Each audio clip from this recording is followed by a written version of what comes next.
Hey everybody, my guest today is Professor Chris Freiman, and we're going to talk about common criticisms against libertarianism. Thank you for joining me. Thanks for having me. I'm looking forward to this. All right, why don't you briefly introduce yourself? Sure. So I'm a professor of general business at West Virginia University, and I work on a bunch of different topics. So I work on libertarianism, I work on the ethics of immigration, democratic theory, all sorts of stuff. Wonderful. Okay, so we're going to go over a few common criticisms against libertarianism. And the first one is this: libertarianism doesn't allow for redistribution, or it doesn't do enough to alleviate poverty. Why don't you elaborate on that? Yes. So I think this is probably the most common criticism I hear about libertarianism. And different libertarians will give you different answers to this sort of question. So one kind of libertarian is a kind of hardline Robert Nozick style deontologist. And their view is basically there is in fact a sort of strong moral duty to help people in need, but nevertheless, it's not an enforceable duty. And so there are lots of duties that might be like this. So for example, I think you have a duty to care for your friends and family when they're in need, as they're getting older, if they have health problems. You would be doing something really wrong if you didn't help them. Nevertheless, it's not clear that that's an enforceable duty. It's not clear, for example, that the state could force you to help them.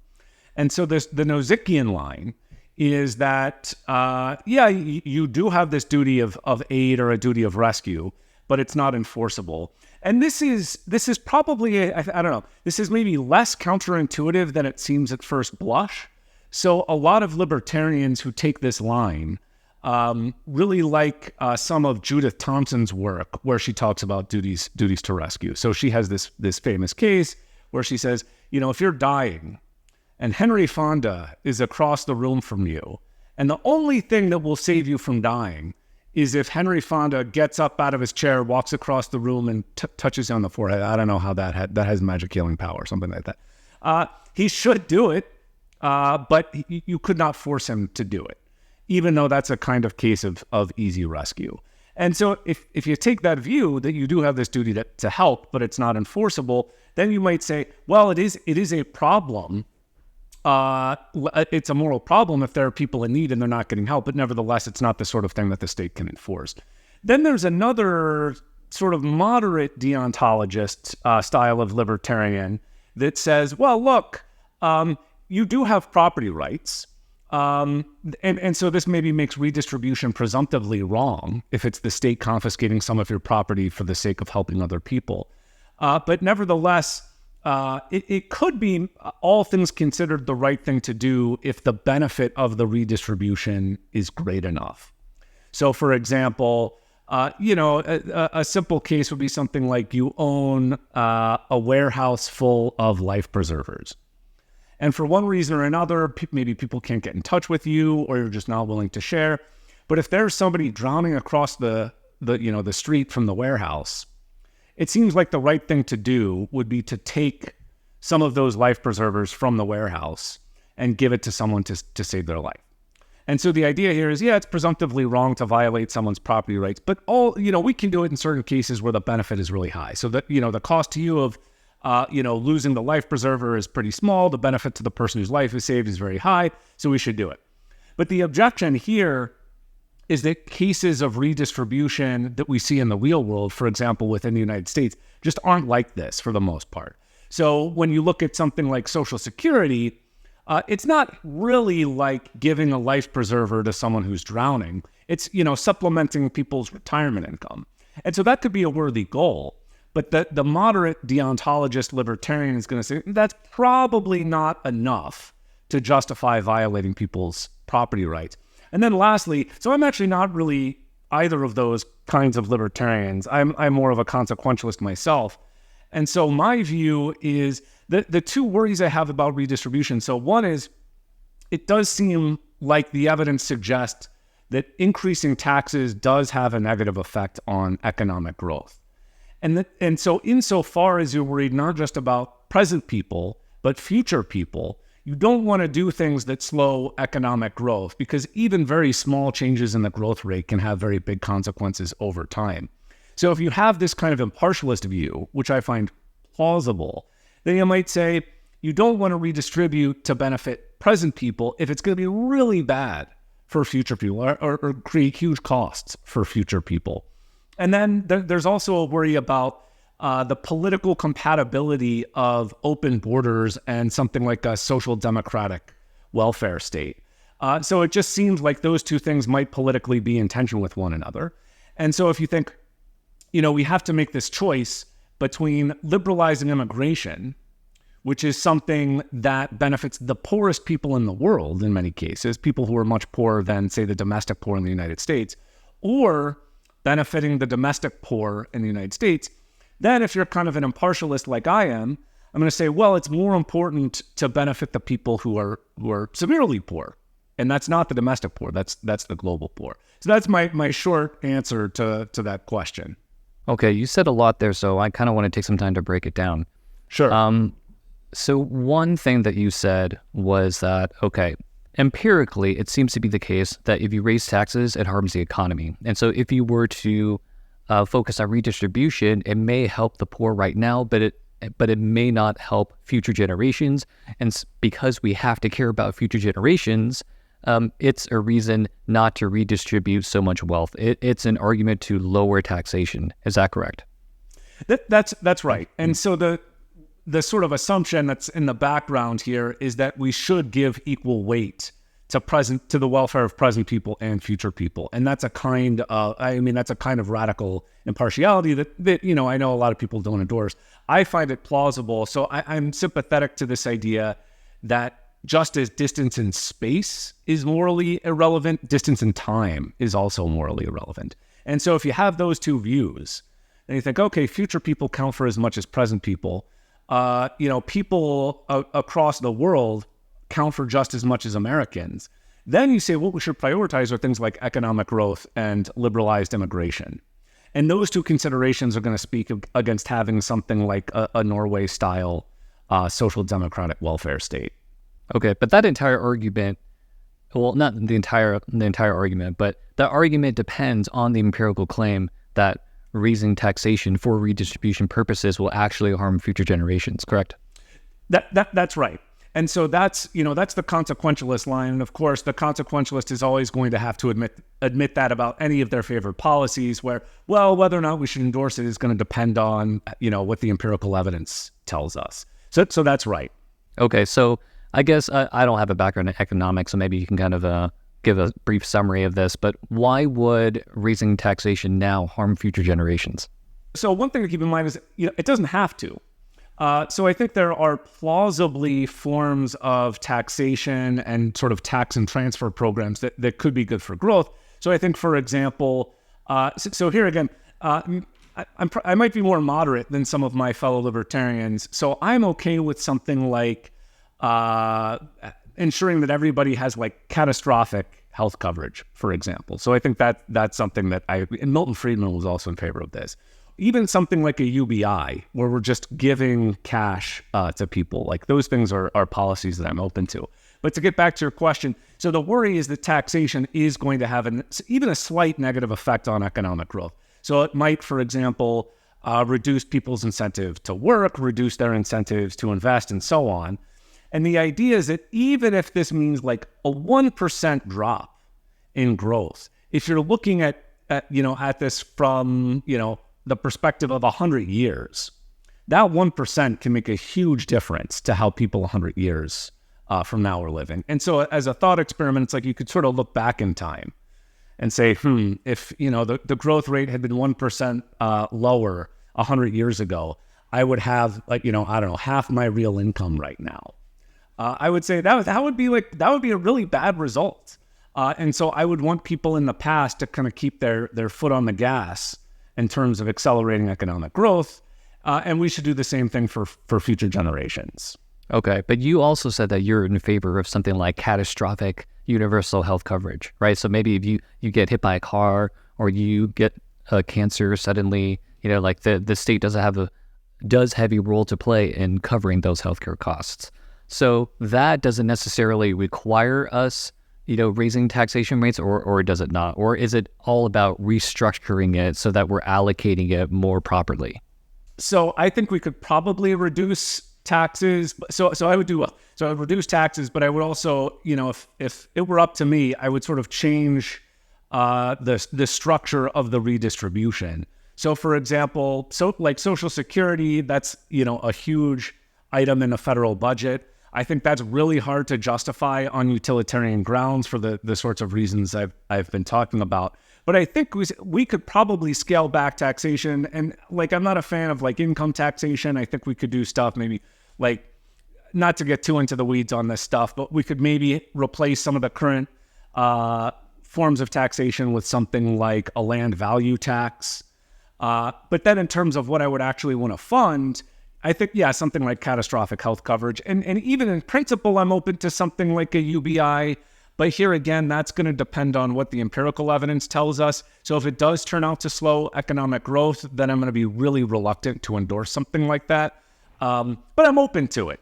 So in terms of economic growth, then, maybe this is just how economic growth has been. And so my view of it is biased. But is there a correlation between economic growth and harm to environment, and therefore harm to future generations? Yeah, so that's a great question. So a really nice book not on this directly, but it does talk about this issue, is Tyler Cowen's Stubborn Attachments. And so the way he puts it is what we want to do is maximize sustainable growth. And so I think mentioning the fact that it has to be sustainable is really important. So, but to your point, so it does seem to be the case that increased growth does seem to have this negative impact on the environment up to a certain point. But actually, after a certain point, as people get richer, as we have better clean technology and so on, actually the emissions start to go down. And it looks like we're actually already sort of on that path at this point where emissions are going down, probably not quickly enough, but we are sort of trending in the right direction. And from a libertarian perspective, I think so here again, I'm okay with something like a carbon tax as a way of protecting the environment. So I like things like a land value tax. I like a carbon tax, so we're taxing externalities. But a lot of the issues, too, that we see with the environment could be ameliorated. This is controversial, I know, but it could be ameliorated by moving in a more libertarian direction. So one thing that's a huge problem right now is just very difficult to build clean energy projects. So like you want to have a ton of solar panels somewhere, or you want to build a nuclear power plant. It's just there's a ton of red tape. And so I think easing some of those regulations could actually help us move even more in the right direction. All right, the other thing that you mentioned is that libertarians tend to be open borders, or in favor of open borders. And when you have an open border policy, that helps the global poor, right? Because the people who are coming here, who are fleeing, they're not the rich ones, right? They're the people who are suffering the most in our world and who can get here.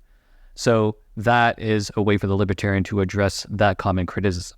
Yes, and so I'm pretty, like I said, impartialist about this sort of stuff. So I don't think we have any particular moral reason to prioritize the well-being of compatriots over non-compatriots. And so for me, if there is this trade-off, and there's reason to think that there is, it's not 100% clear that there is, but assuming for the sake of argument there is, I would say which policy helps the people who need it the most. And people who are sort of poor globally need the income more than people who are poor domestically. So I'm going to get this wrong, so don't quote me on this, but I remember looking it up at one point. But it was something like a person who is at the poverty line in the United States is still in the top 15% of world earners. And it's something like, and it's like, if you're in the top 15% of American earners, that makes you're making like $110,000 a year or something like that. And so the idea is somebody who's at the poverty line in America is sort of making the equivalent of like compared to the rest of the world. Like if we said, what are they to the rest of the world? What an American is to the rest of America? They're sort of making the equivalent of $110,000. So like that's how rich they are in comparison to the rest of the world. So we tend not to think this way, that the domestic poor are actually rich in global terms. But I mean, if we think $110,000 is rich in domestic terms, then being in the top 15% globally is not bad. That's not to say there's not room for improvement, but I think our resources and our priorities should be focused on the people who are much, much poorer. All right. I interviewed Michael Huemer on immigration policies and stuff like that, and he was also arguing in favor of some sort of open border-ish thing, and he, I believe, is also an impartialist. He doesn't think that we should favor or prioritize American citizens because the fact that you're a citizen is morally arbitrary. Yeah, I think that's right. So, I mean, when you really get down to it, I mean, this is an oversimplification, but I would say the mere fact that somebody is born on one side of a line rather than the other side of a line, that just strikes me as morally arbitrary. Now, of course, you know, to be more charitable, the idea is that, well, it's not simply the fact that somebody's on this side versus that side. Maybe there are other morally relevant qualities that compatriots have that non-compatriots don't. I don't ultimately accept those arguments, and you know, we could go into them if you want. But another point that Huemer makes, which I think is right, is that even if you do think you have these strong or stronger obligations to compatriots, it could also be the case that the need of the global poor is so great that it overrides those special obligations. So he has an analogy that is sort of like the following. I'm not going to get it quite right, but it's sort of like, you know, if I was taking one of my kids to, like, I don't know, my son plays flag football. I'm taking my son to a flag football game, and I have less special obligation to him. He's my son. But if on the way to this game, we come across somebody who's on the road, I don't know this person, they're a complete stranger, but they have to get to the hospital because they're severely injured. It seems like the right thing for me to do is to say, hey, son, like, we can't make your game. I know I have special obligations to you in virtue of you being my son, but the need of this person is so great, it's going to override my special obligations to you. And so I can't take you to the game. We've got to go to the hospital. So I find that line of argument very plausible. And so in that case, even if you do think there are some grounds for national partiality, it's still not going to get you a very effective criticism of open borders. So the second criticism is libertarianism allows the rich to dominate politics. What are your thoughts on that? Yeah, so here again, I'm trying to give you the survey maybe of the views here. So there's there's sort of a hardline view here again, which actually, I don't know if this is my view, but I think it's maybe more plausible than people tend to give it credit for. And so the idea here is that, well, in a meaningful sense, money is speech. And so one way to make this more so the worry about the rich dominating politics is presumably that, they're going to spend lots of money and like campaign contributions and so on, and then they can sort of distort politics in their favor. But one argument is actually that spending money in politics is a form of speech. And like I said, I think this is actually kind of plausible, or again, maybe more plausible than people tend to think it is. So the basic principle would be something like this: using your property to promote a particular political point of view is a kind of expression. And we can motivate this with some cases. For example, if somebody said it is now against the law for you to spend money on, those yard signs. It's election season, and so like I'm seeing all these yard signs everywhere. But somebody says you are no longer permitted to spend your money, to use your property, to buy those yard signs and plant them in their front yard, which you own. That seems to me like a restriction on your freedom of expression. You can't use your property to put the lawns in there. Or if you're like, I don't know, I'm buying up a ton of copies of Nozick's Anarchy, State, and Utopia. I'm spending my money on that. And I'm like going door to door. And I'm like, would you like a copy? I'm trying to promote the message of Nozickian libertarianism. And he said, no, you're not allowed to do that. That kind of seems to me like it is a restriction on freedom of expression. So one argument here would just be, look, it could in fact be the case that if we allow people to do this with their property, it will lead to inequalities in political power. But that's true of other ways of using their property, like in the earlier cases. And another point that some libertarians make is it is true that money can influence politics, but there are other sorts of qualities that can influence politics as well that we think are okay. For example, fame. So if I endorse somebody for the presidency, who cares? It's not going to influence. But I think I remember reading something like Taylor Swift endorsed Biden or something like that. I don't know. And so plausibly this had an effect. Maybe this converted a lot of people to Biden's side. I don't know. It seems like she should be permitted to do that. She should be permitted to endorse Biden, even though she has a greater influence on the outcome than I do. And if she wanted to spend her money promoting Biden, she has more money than I do. It's like, it's not obvious to me those are all that different. And then there's sort of the consequentialist line, which I'm probably more sympathetic to than the line I just gave you, which is, well, if you had a libertarian sort of political structure, political power would just be a lot less valuable. And so people would just be less motivated to buy it. So you could think about it, I don't know. There's probably like roughly an equal distribution of toothpaste in this country. There's probably not a huge inequality in toothpaste holdings. And you say, well, okay, why would that be? It's not like there's like a cap on the amount of money. You could buy as much toothpaste as you want. So like, why is there a roughly equal distribution of toothpaste? Well, like, what's the point of stockpiling toothpaste? Like, it's not going to get you anything. Like, you just have enough to brush your teeth, and that's fine. Like, so you have no incentive to stockpile toothpaste. And so the idea is, when people are trying to buy political power, what are they trying to do? Well, they're trying to buy like favorable regulation. They're trying to buy favorable redistribution, like they want subsidies. I think I should have looked this up, but there's this it's kind of this unusual case from, I want to say like the 30s or something like that, when margarine started to emerge as a real competitor to butter.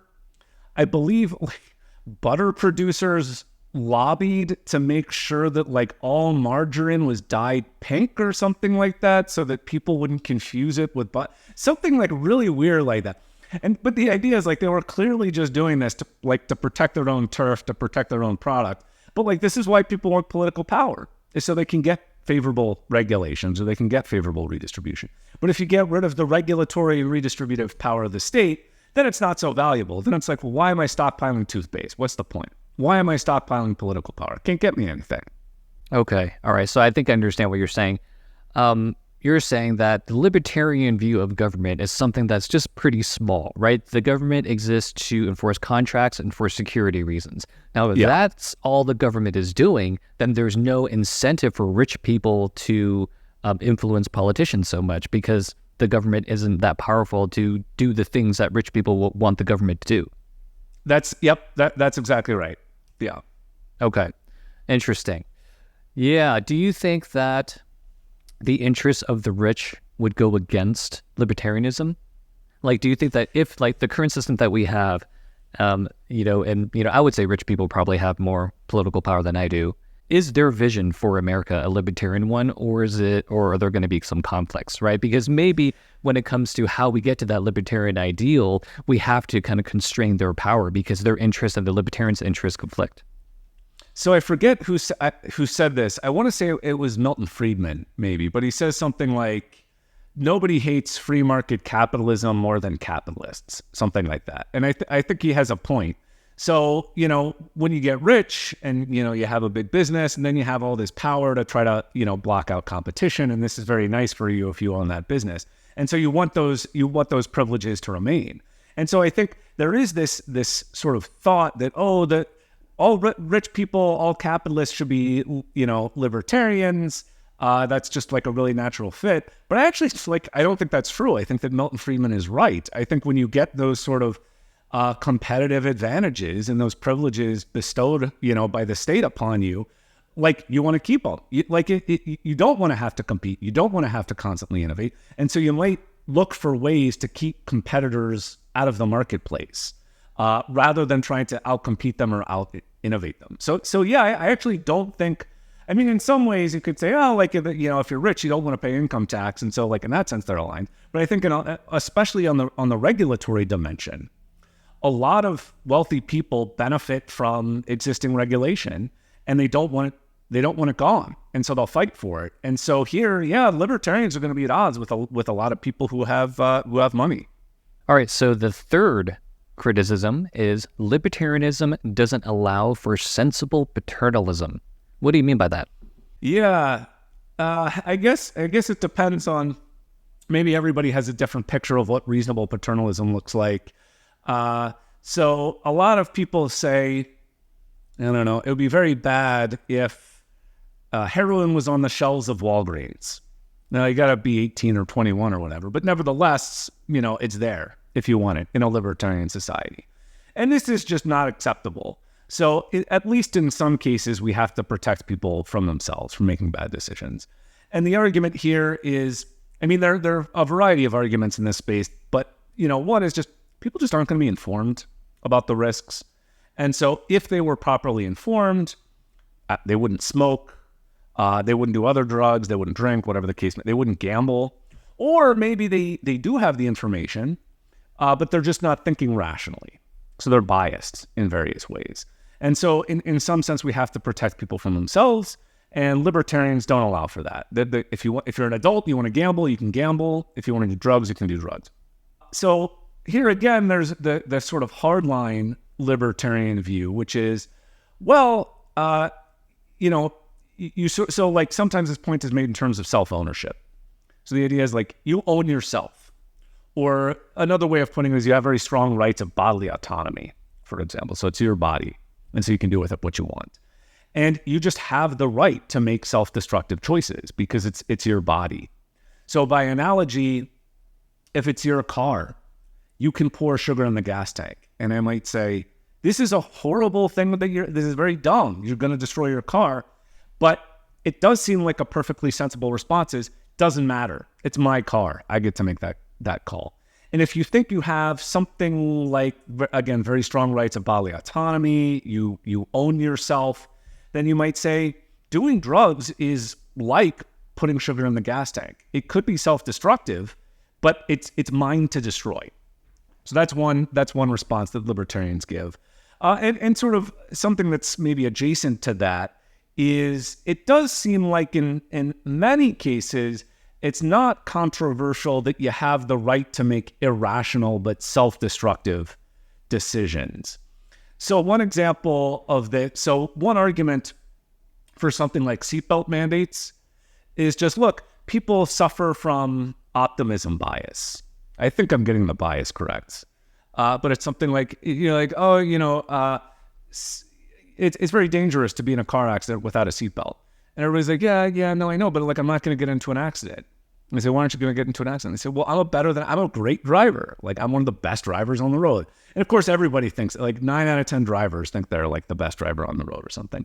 And so the idea is, look, you're being irrational here. If you were rational, if you were not biased, you would buckle up. And so I'm just going to force you to do the rational thing because you're not thinking rationally. Say, all right, fair enough. But would we be willing to apply that argument to other sorts of cases? So I looked this up actually once, whereas apparently newlyweds suffer from optimism bias. And like this kind of makes sense anecdotally, where like, oh yeah, no, I know like a decent amount of people get divorced, but not us. Like we're different. We're getting like, okay, maybe. But like everybody overestimates how successful their marriage is going to be. Not everybody, but like a lot of people. You say, okay, suppose that's true. Would the state be justified in like paternalistically interfering with your marriage choice because, the bureaucrats are like, you're not actually thinking rationally here when you're getting married to this person. So we're going to come in and veto it. Probably not. You'd say like, that's like, we're not going to subject that to the marriage decision to like a competence test. And so if you take this line where you say, people just have the right to make irrational decisions when they concern themselves, then that's going to block out a lot of paternalistic intervention. And then the other kind of argument here, which again is what maybe I'm more sympathetic to, is just paternalism tends not to work very well. And I think, the war on drugs is probably the best example of this. So there's a difference between saying, if you could like sprinkle magic dust from the sky and make, every drug disappear, would you do it? Maybe, like I might be open to that. But of course, this is not how we actually sort of enforce paternalistic laws in the real world. It's not by magic, it's by human beings. And so, if part of the motivation for paternalistic policy is that people are short-sighted, they're irrational, they lack information, well, those concerns also apply to paternalistic regulators themselves. So I don't even think there's like a presumptive case for paternalistic intervention. So if you say people are irrational and they're short-sighted, you say, okay, well, paternalistic regulators are irrational and short-sighted. So that's a reason to think that paternalistic regulation is not going to work particularly well. And also people are vulnerable to, corruption, abusing their power. And so my view is that in most cases, here again, it's going to be an empirical question, but in most cases, I am more concerned about the harms of the paternalistic regulation itself than the self-destructive behavior. So I think the drug war has been far more harmful than drug use. And that's not to minimize the harms of drug use. It's just, this is a comparative question here. And I think the drug war has been worse than drugs themselves. But that could be a criticism of just how that type of paternalism manifested, right? So another example is something like anti-smoking campaigns, which have been largely successful in the U.S. So would that be a soft paternalism that you would be in favor of? So here again, I would part ways with some of my other libertarians. So like in the case of smoking, for example, if it turns out we can do it in a relatively low-cost, effective way, and it actually really does promote the would-be smoker's well-being, I'm open to it in principle. I mean, I'm open to like lots of non-libertarian stuff in principle. But there are a couple of worries about smoking ban. So one issue with any kind of paternalism is that it's sort of hard to know what a person's sort of true preferences are. So the idea here, so one way to figure out what a person's preferences are is just to look at their behavior, so the revealed preferences. So you say, you constantly talk about wanting to read more, but all you do is watch TV. It's like, okay, like you probably just really prefer to watch TV. Like we can figure that out by looking at your behavior. But when you're talking about paternalistic intervention, you can't look at people's behavior because the revealed preference is to smoke. And so you say, well, but it's not like a true preference. They have weakness of will. So it's like they don't really want to smoke or they have a second order desire to not smoke, something along these lines. And so in some sense, we're sort of forcing them to go along with their true preference because they themselves can't. So then there's just always this issue of, do we really know what that person's like enlightened preferences, I guess, to use the term. And also with the cigarette question, it's interesting. I was looking at some of the data on this in the United States. So it turns out even increasing taxes on cigarettes can induce smuggling. So you see like cigarettes moving across state borders in response to tax rates. But I take it but I might be sort of missing the spirit of your question, which is maybe we don't ban it, but we just have sort of like an education campaign. Is that sort of the thought? Yeah, education campaigns, and also I think I used to see billboards with cigarette companies and advertisements on them. Like I think those were banned. I think cigarette commercials were also banned, right? So that there is some sort of banning involved, but it's not punishing people for engaging in the activity. Yeah. So I guess I'm on the fence about it. So certainly if somebody wants to use their own money to fund it, no problem. When the government starts doing it, I think it does become a little trickier. Although it's interesting. So Sarah Conley has this really, really fascinating book on paternalism, and she talks about this a little bit. And her argument, which I think is pretty compelling actually, is it's not clear that, for example, education campaigns are particularly effective. So on her view, the reason people make a lot of these self-destructive choices is because of bias. So it's not even that people don't know that smoking is harmful. She says, people know that smoking is harmful. The problem is, here again, it's like, I know the statistics tell me that, this, dramatically increases my chances of lung cancer, but it's not going to happen to me because you concoct this rationalization as to why you're different. And so her view is that you actually, if you're really going to try to diminish cigarette smoking, you kind of do just have to have an outright ban, because the information campaigns are not going to fix the bias. And so we just got to say, you can't, got to get cigarettes out of stores. You can't even give people that option. But I feel like that strikes me as a plausible concern. about just the peer information campaigns. This makes me think about nudges. And I believe the original advocates of nudges called it libertarianism, paternalism. What do you think about that? So those are interesting. So here again, I would say, if it's a private actor doing it, I have no problem with it. So I don't know, you own the grocery store and you're a very benevolent grocery store owner. And so you put the fruit and vegetables at eye level and the candy up really high. You can still get the candy, but you have to work just a little bit harder for it. I think that's fine. I have no problem with that. I think it gets a little bit trickier when we're talking about the government doing stuff. So I think, I might endorse it in some cases as a kind of second best.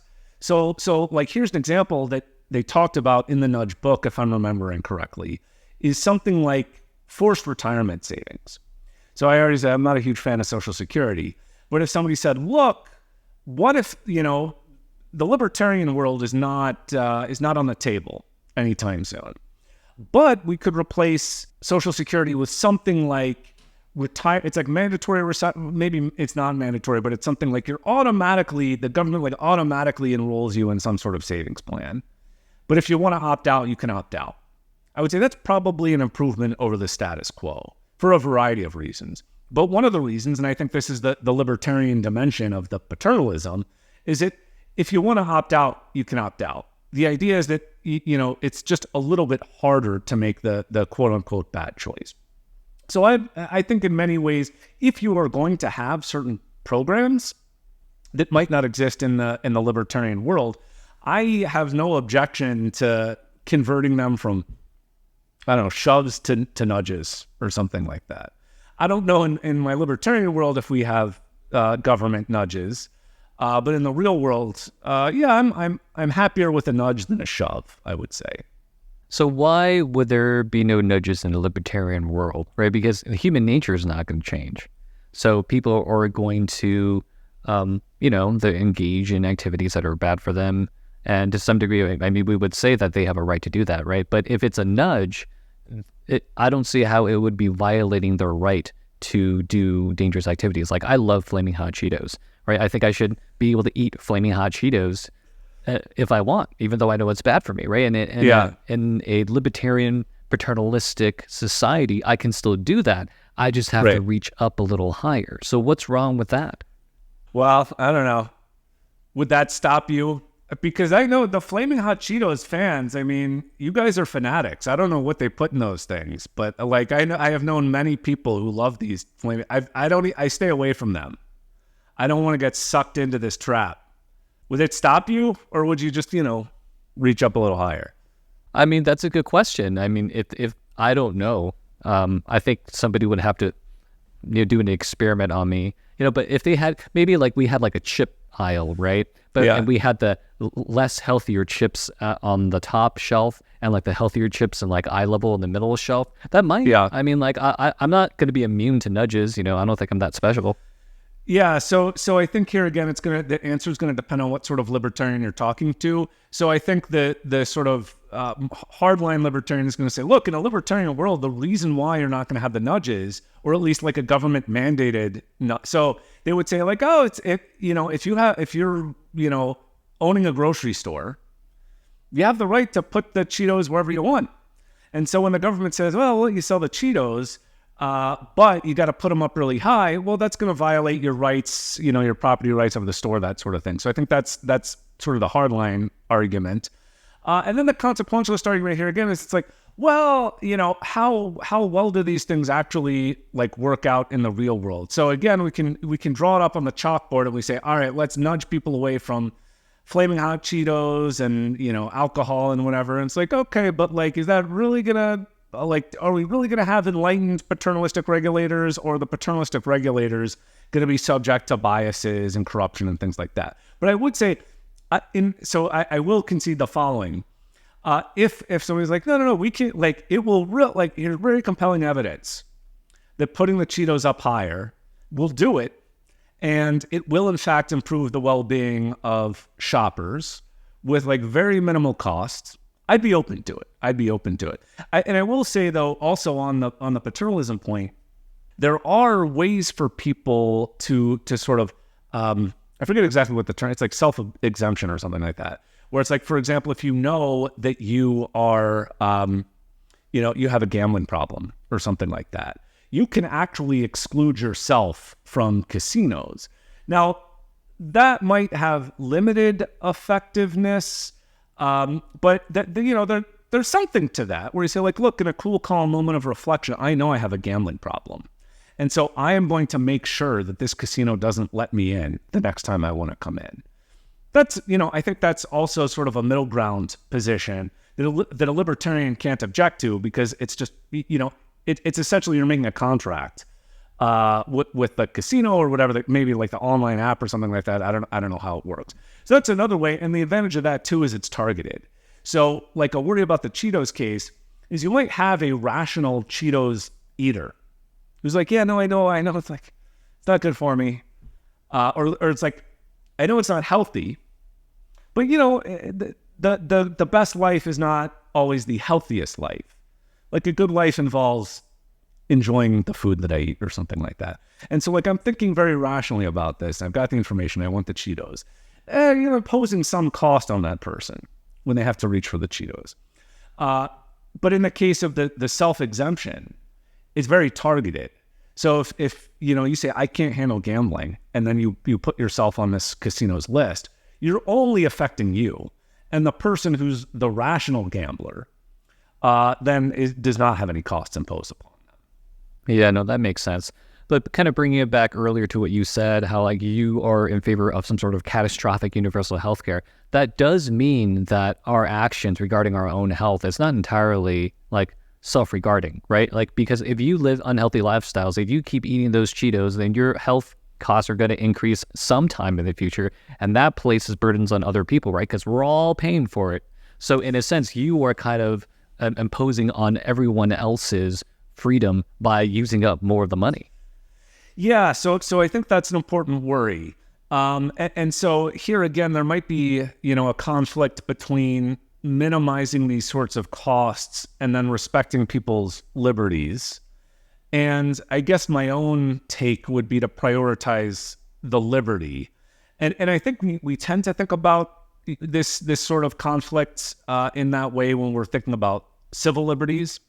So for example, I don't know, if somebody's about to give like a really controversial speech or something like that, you say, well, okay, you have to have like more of a police presence or something like that at the event.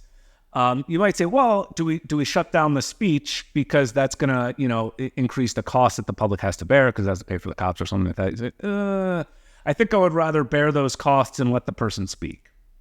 And so similarly, it's like, do we like not let people ride motorcycles because they could get into a crash? And it's like, I think I want to let them ride the motorcycle. You could probably argue me off that, but my sort of first instinct is to say, unless the costs are getting really out of hand, then that's that might be a different story. But assuming that's not the case, I would say, let's err on the side of allowing stuff, even if it increases costs a bit. All right, I think it's a good place to wrap things up. Thank you so much for being here. Thanks for having me.